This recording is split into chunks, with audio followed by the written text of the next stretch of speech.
How to find Bybit wallet address. Hello everyone, Sabrina here to help you today. So without any further ado, let's get right into the video. So first, launch your Bybit application. And then on your top left corner, you will see your profile. Tap on it. And now go to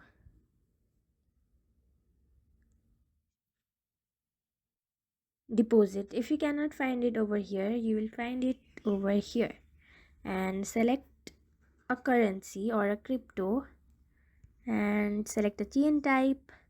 After that, after you have verified your identity, your deposit address will be available. So that is your Bybit wallet address. Simply verify your identity and you will get it. So that's it. Thank you for watching this video. Make sure to like, share and subscribe to our YouTube channel. If you got any questions, comment them down and I'll catch you in the next one.